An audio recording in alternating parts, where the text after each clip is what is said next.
A very good evening to everyone in India and whatever the time is abroad in US, I guess. So at the outset, I'd like to thank Dr. Balasubramanian for giving me this opportunity to present a case in this forum, as well as the distinguished panelists, as this is my first presentation with regard to interventional nephrology. So I work at Mediterranean Hospitals in Kollam and Kerala, south of India. And this is a case of a 68-year-old gentleman.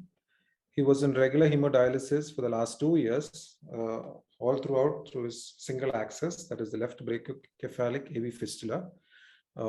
It was a side-to-side fistula and it was functioning well for 2 years. Now he presented with swelling and dark pigmentation over the radial aspect of his hand, which included just the thumb and the next 2 digits. Rami, your slide looks restricted. It is too large for the screen. Okay. I don't know how that is happening. We can only see part of the screen. He needs to reduce the percentage Okay. from the right-hand corner of the slide of the screen. Have you made it slideshow? That will fit into the. Yes, it is a slideshow now. So There, now we can see it. Perfect. No, it's fine. it's better now. It's fine. Okay. Carry on. Make Is it. there a dialog box opened, half opened in the middle? Is there any? No, Nothing. Okay. nothing. Okay. So this is a picture of the problem.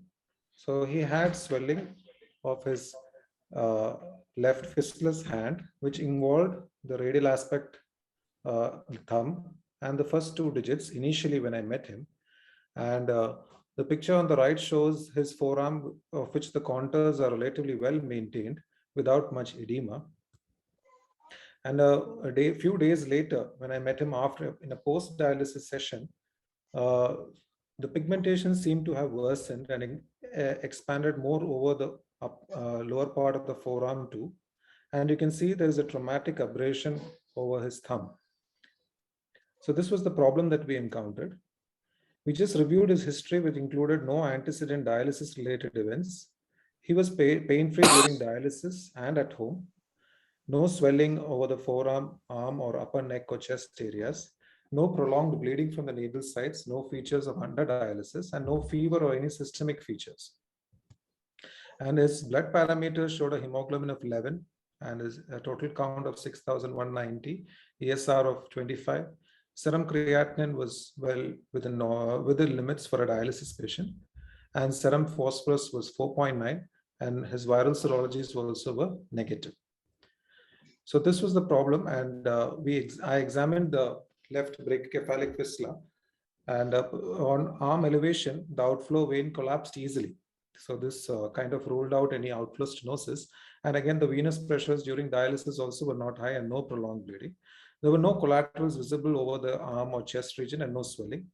Over a few days, there was some prominence of the forearm veins. The thrill was continuous over the anastomosic site, but a pulse augmentation test did not show any augmentation of pulse after compression of the venous outflow limb. And his venous pressure during dialysis remained around less than 200.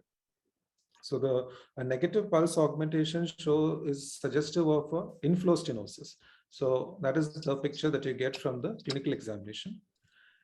And this is a picture showing the few tortuous veins which appeared over his forearm when compared to the normal arm. So with this picture, we proceeded for a fistulogram. And we took a radial approach and using a 6 French catheter. And this is a brachial arteriogram.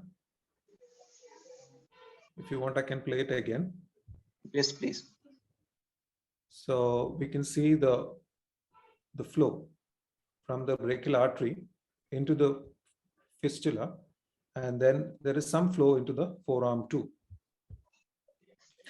And we proceeded further up, and there you could see that as the fistula entered the cephalic trunk, cephalic arch, there appeared to be to the naked eye some amount of stenosis. The right panel, the second panel of your picture is not. It's only half visible. Oh. Is it better They're not now? able to see the complete screen, Dr. Remy.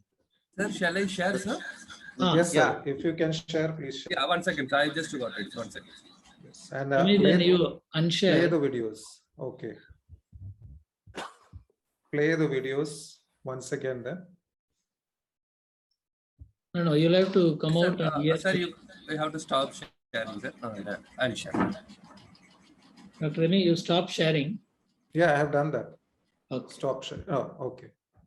Yes. Is it? Can you share? Yeah, let him. Yeah, Amritan has started.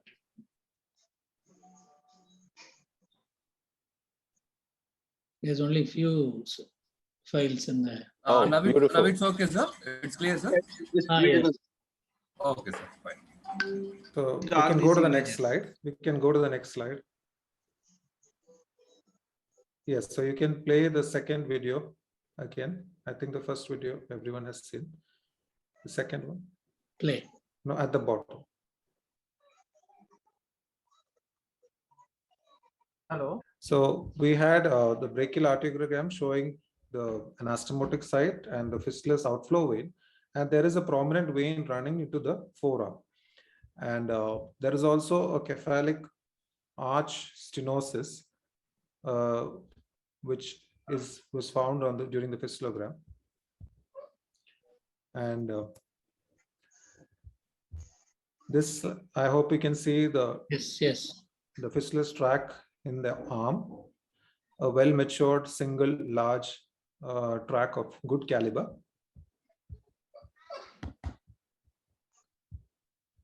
And these were two other shots that we took.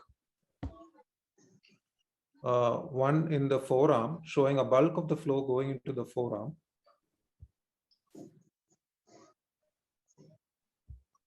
So basically, your catheter was in the right at the juxta-anastomotic site, and was at a point where the fistula was branching out.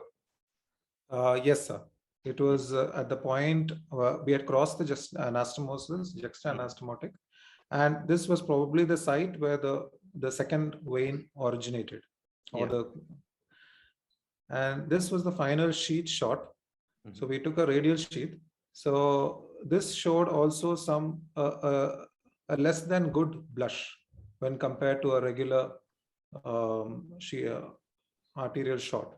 So these were the findings that we encountered during the fistulogram. So the Remy, patients, yes, sir. Dr. Remy, one question. Okay, sir. When you say another vein was found to go distally in the forearm, so was the anastomosis side to side, or was it? It was side to side, side to side, side to side. Dr. Remy, I really doubt that if it was a side-to-side anastomosis, hardly anyone creates side-to-side brachial artery anastomosis. Yes. That's very unusual. Mm-hmm. Radiocephalic is constructed as side-to-side, but again, even in that cases, the distal cephalic one is ligated, so practically it becomes side-to-end anastomosis. So even that is not left as side-to-side anastomosis. That's completely historical part. That's the original description. So side-to-side anastomosis is very unusual. And that too for brachial artery to transpose that brachial artery into this mid cubital fossa, that's a bit too difficult. Yeah. Practically also. One more thing, Dr. Remy, may I know what was the duration between the origin of the swelling and between the creation of the fistula? Did the swelling arise immediately after the fistula was created, or was there any difference between the origin of swelling and the creation of fistula? So the patient has been dialyzing with this fistula for the last 2 years, and he has been dialyzing well. Okay. His symptoms developed of new onset maybe 3 weeks back. Okay. So this is a new onset problem in a fistula which was doing well. Yeah. So these were the problems, or the clinical examination was suggestive of an inflow stenosis, and the fistulogram shows a collateral vein, possibly a collateral vein, and there was also a suspicion of a cephalic arch lesion, and there was also some suggestions of arterial disease in the forearm. So these were the pictures. Dr. Remy, when you what say, made you think about the inflow stenosis or inflow problem in this case? So that is because of it's purely clinical. when I saw the patient and then did the pulse augmentation test, the augmentation was absent. So that was the reason I would suggest that we will think of an inflow stenosis. Okay. What were the Yeah. flows we were able to achieve during dialysis? So the flows we are achieving are 280. We are achieving 280. Dr. Remy, there are two comments in the chat box, which I also agree with, that sometimes you can have a large accessory vein. And if you augment by occluding beyond that, then you will not get an augmentation because the runoff will be due to that. And that Yes, could that be is what true. is happening That with could your be- forearm vein. Yes, looking in hindsight, definitely that is what has happened.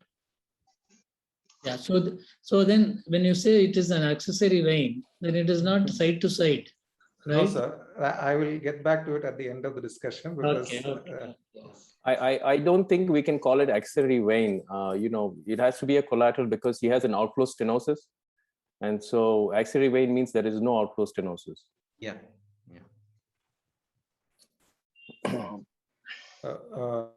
It is also possible that there was a big a branch near the anastomosis that surgeon missed to ligate, and eventually over a period of time it got big enough to send blood to the hand and cause venous hypertension there, and that's why you're not getting the augmentation either, because when you stop the outflow, all the blood goes to the forearm. So. Yeah, I think that's what has happened. The cephalic arch stenosis has gotten worse probably. Yeah, so actually in the discussion group, the question which arose was such a distal flow in the forearm, can it occur without a cephalic arch stenosis, or whether the primary problem is the cephalic arch stenosis? So that was the argument going on in the discussion. I think if you look at the way the fistula is, it is a lot of undulations, like a snake-like thing. So with each bend, that acts like a functional stenosis. And so you can argue that way as well. So more bends, more functional stenosis. That's why blood is going down into the hand. Sir, I think that bends could have occurred probably when the outflow vein became tortuous because of the distal obstruction. Would it be possible like that, sir? Like the cephalic arch stenosis started worsening, and because of that, the proximal outflow vein started dilating and became tortuous. Yeah, it is possible. Yes. Yeah, I would also argue it is. I don't know what the actual flow in the fistula is. If this fistula is becoming higher flow, and with that cephalic arch stenosis, now you have extra flow going, which is dilating this collateral into the hand, and plus you're not able to get that blood out of the system because the outflow is blocked. So it could be combination of increased flow in the fistula as well as worsening stenosis with that patent collateral. Yeah, and during that discussion in the WhatsApp, the question was whether to simply tie off the forearm collateral. Will that help the problem? So, before hearing from Remy about what finally eventually happened, so comments from the panelists and the audience. To me, my answer would be tied off, because once you have venous hypertension, it can cause congestion in the arm, it can cause ulceration, and a whole lot of problems will start. And plus his arm is swollen, it is red, because of venous hypertension. So I would ligate it and see what happens to that outflow. If there is no arm swelling, then we're good. But if there is arm swelling, then we need to open up the cephalic arch.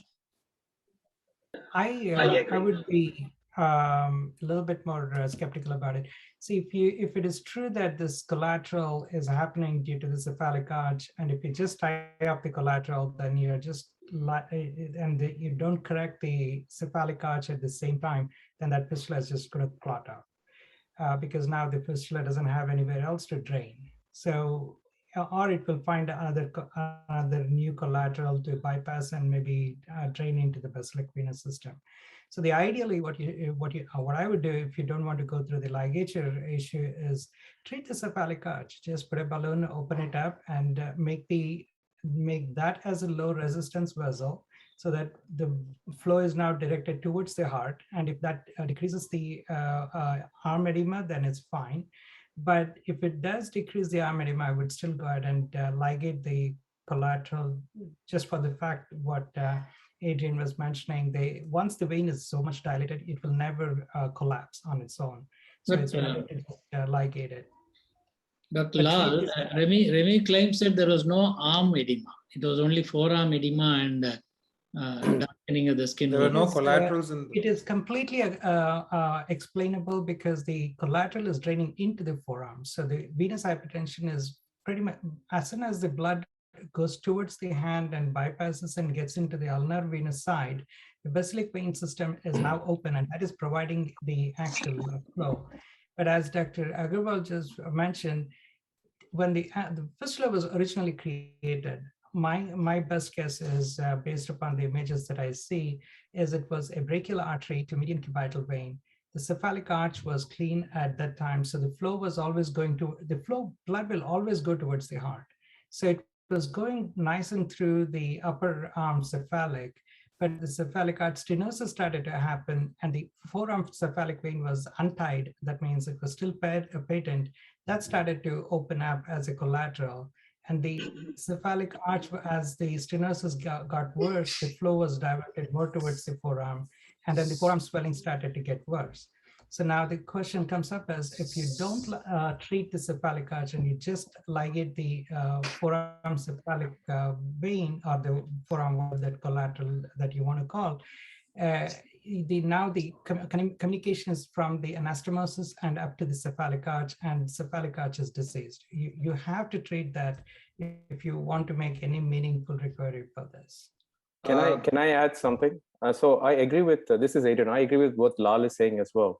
So I think a reasonable approach would be to see what happens on the table. So the first thing is, we have seen cases like this where you have venous hypertension, the whole arm will not be swollen. It will only happen from the forearm down below. This is similarly what's happening in many cases right now when they're doing endovascular creation. They're seeing these kind of stenosis, and only the area below the elbow is swollen. So that's the first point.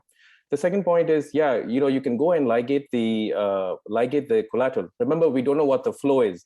Right now, this patient is getting blood flows of only 200 cc's or 280 cc's on dialysis, which in the United States, it's not that good unless you're doing, like home dialysis or something like that, which is continuous. So the ideal, I think my answer would be, go ahead and tie off the collateral and see if the axis is pulsatile. If the axis is pulsatile now you know that the cephalic arch lesion is pretty significant. You probably have to do something about it. But arm swelling will not be there in this case. It will only be below the forearm.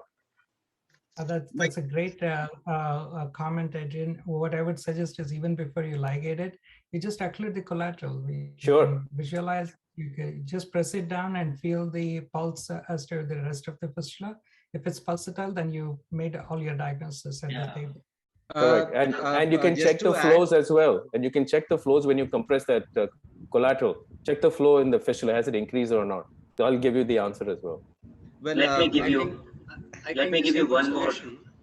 Yes. I think the simple solution will be to tie a BP cuff, inflate it fully, The forearm. In the forearm. Yeah, in the forearm. Okay. And that will tell you whether this is okay or not. Yeah, all great points.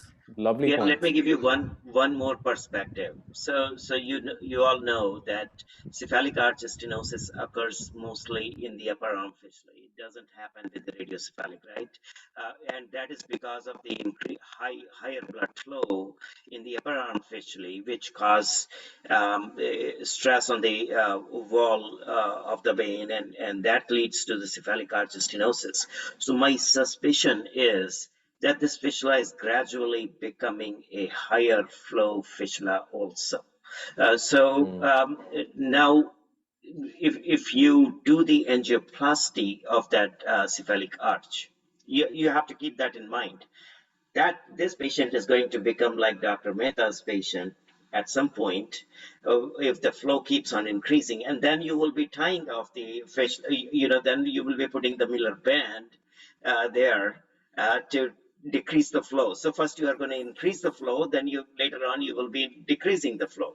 So I think it will be very, very important to look at the flow of the axis also.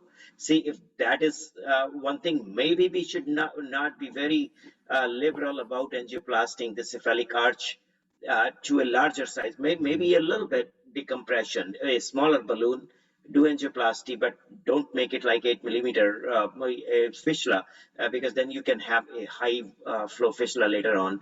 I think tying the collateral, watching it, I think all these approaches are possible, but we should definitely pay attention to the flow, actual access flow.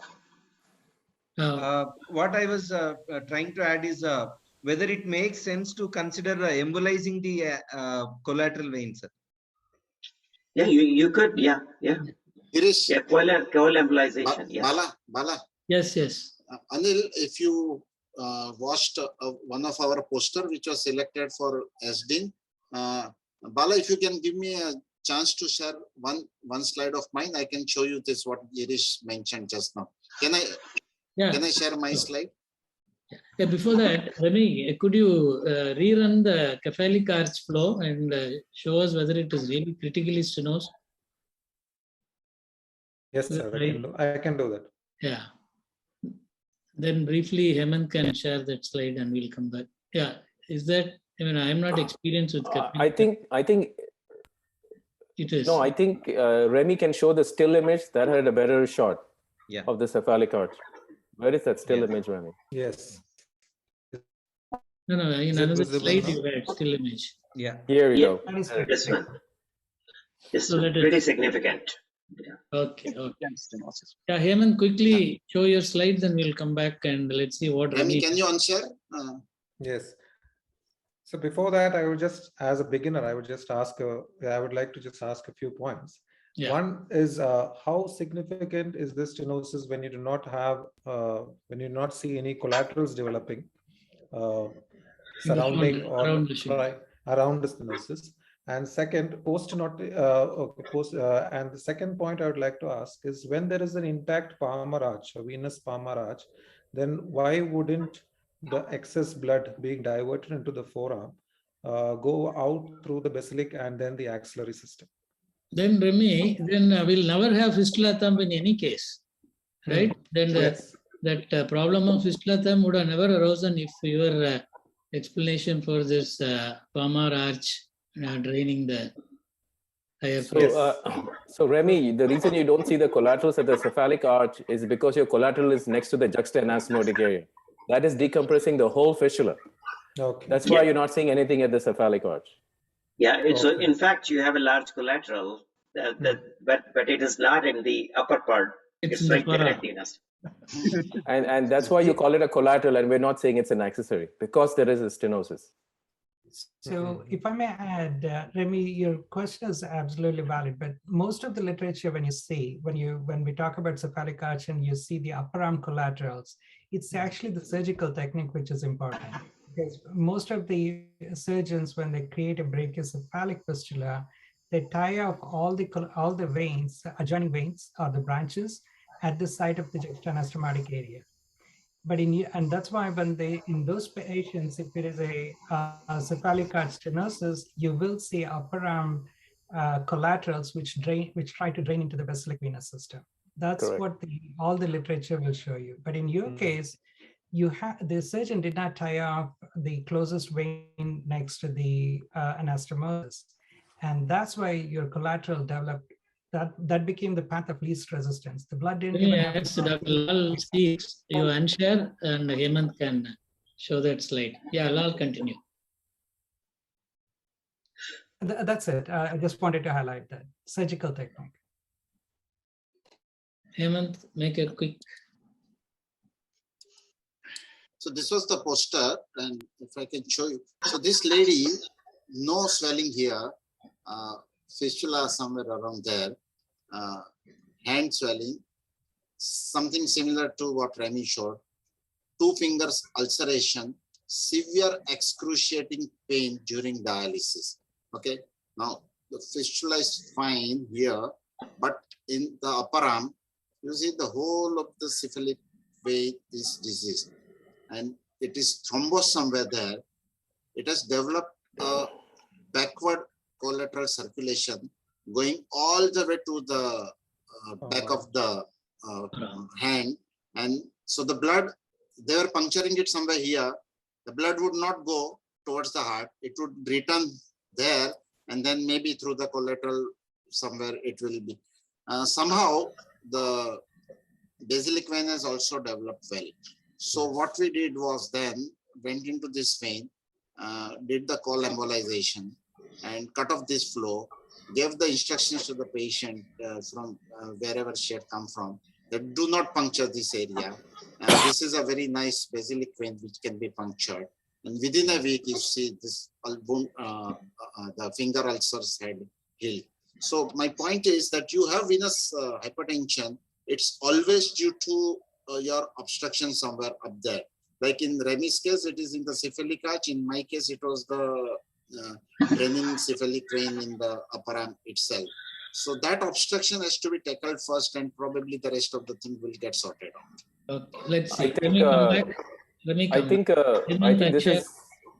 I just wanted to say that if you look at the images that Hemant had shown, it's something is important in that, because if you look at it, you would think this is a Steele syndrome in this patient's hand.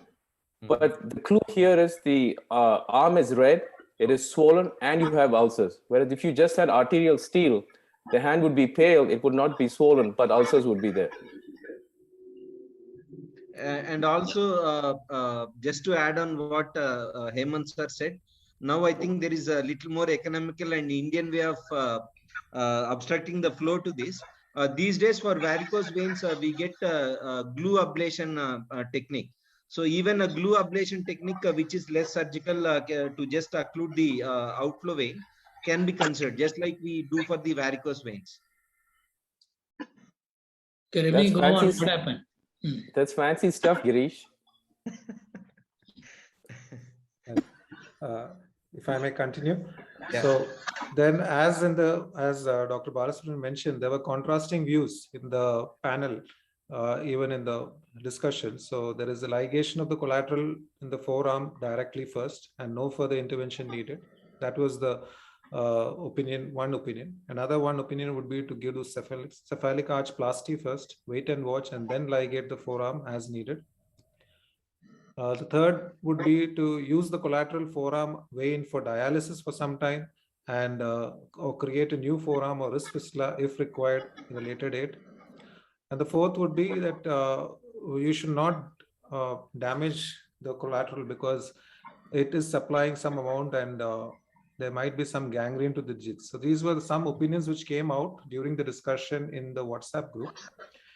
What we did was we measured the flow, the forward flow in the arm, which was around 121 centimeters per second. And there was a reversed flow in the forearm of around 100. So it was almost equal bidirectional flow, one going up and another one going down. And we took the easy way out, or which patients' venous pressures were monitored for 1 more week. And it was found to be within acceptable limits. So we did not consider the cephalic arch stenosis to be very significant. We thought of it could be possibly a new onset valve dysfunction at the cephalic vein at the elbow. And so we ligated the prominent collateral first and would decide on further course as need be. And once the clipping of the collateral was done, the X-ray was taken, and that showed that the surgeon had already put multiple other clips in the vicinity. And this was the 2 clips that we had applied. And after that, the patient had remarkable improvement in his symptoms with the resolution of the edema, and the venous hypertension seems to have settled. And even during dialysis, his blood flows are maintained and his venous pressure is not beyond 180 millimeters of mercury. So this is what we had done in this case. And what was the blood flow, Dr. Remy? The blood flow in the fistula was 280 to 300 ml per minute, sir. Now, what was the arterial blood flow? If you're getting a venous pressure of 180 millimeter, at what arterial blood flow? That was at 280. No, 280. 280 then that's too a high venous pressure. Yeah. I think now the cephalic arch stenosis is trying to show manifesting now. The blood flow is 280 ml and the venous pressure is 180 millimeters. That's a bit too high, Dr. Remy. It should be almost half of the arterial blood flow. So it should not have been more than 140. So if it's going to 180, then it means that the venous pressure is too high and cephalic arch is now manifesting. Okay. So now you'll have to take care of the cephalic arch stenosis, and else you'll have no problem now. What's the clearance doing? How is the dialysis clearance? Because if it is, if we assume, okay, we take the assumption that the 180 is a acceptable one and the fistula is doing good, then your clearance should be good. But if the cephalic arch stenosis is critical, then you will have a very high recirculation. So even though you're getting the blood flow of 280 with a pressure of 180 venous, your clearance is probably less than 40%. So I would, I don't know if your dialysis my machines have disclaimer, the ability. this has just been done a week back. So we have not been able to take the readings for the last one, just 2 dialysis sessions are over after that. So, but still the patient seems to be doing better, sir. I haven't monitored the clearance as calculated it. Just general knowledge for my sake, does your dialysis machines provide you with an online clearance called KECM? We have OCM machines with online clearance monitoring. Because that could give you immediately at the session itself as to what the clearance is. They just want to turn that on. Yeah, or the lights could just go off. He must always be in yellow. Okay. So Okay, I think sir. you'll have to come back in the next Yes, meeting I'll later have to come back with that, sir. and tell us what happens. Yes, sir. I'm interested. What is this WhatsApp group that you have going? No, they're the same inform. You are also part of it, Adrian. Yeah, Adrian, you are part of it. You are yeah. not watching it, probably. Oh, Remy is giving away too many secrets. Very good presentation, Remy. Excellent presentation. Thank you. And before I go, I'd like to acknowledge the contributions from other departments, cardiologist Dr. Stalin, vascular surgeon Dr. Akash, and Dr. Surekha from the radiology department. Thank you all once again for the opportunity. Dr. Remy, just to add a very, very minute point, I think initially when we are looking at these venous abnormalities and all those stuff, sometimes it helps us to do a DSA. So the DSA images will be much, much better, and for an academician, it will be more helpful. Okay, sir. I will do that, sir. Yeah, thank you, Dr. Remy. It was a very nice case. Thank you, sir. Thank you, everybody. Bala, can I make a point? Yes, sir. First of all, people who do not know must understand that this town, Kollam, is a very, very small town, just about 70-80 kilometers north of the capital city of Trivandrum in Kerala.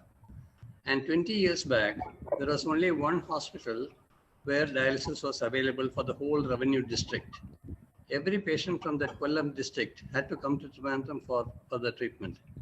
Now there are about 20 centers in that whole area, and that has developed, and I must congratulate Remy for doing interventional studies in such a small town. It's a great thing. I think really everyone must congratulate Remy for this and his good attempt to, Absolutely, sir. to present the case here. Thank you, Well Kasi, done. sir. Thank you so Well done, much, sir. well done. Thank you, sir. Thank you, everybody, the panelists and the case presenters. I think we have, had a very great discussion today, and we have learned, and we are ready to learn more from the same case also. So, Dr. Anil and other panelists, I'm happy you spent time and joined us. Any other comments from anybody before we call it a day? Yeah. Okay. Thank you then. Good night. Bye-bye. Good Thank night. you. Good night. Anil, bye. Adrian, bye. Bye-bye. Bye, Bye. Hemant. Bye. Bye, See Girish. you. Bye. Bye, Lal. Bye, Dr. Thank Jairaj. you, all my teachers. It was really great learning from you. It was nice to see all my teachers on one screen. Thank you all for joining. All right, bye. Okay. Bye, guys. Bye. Thank you, sir. Thank you, sir. Thank you. Bye-bye.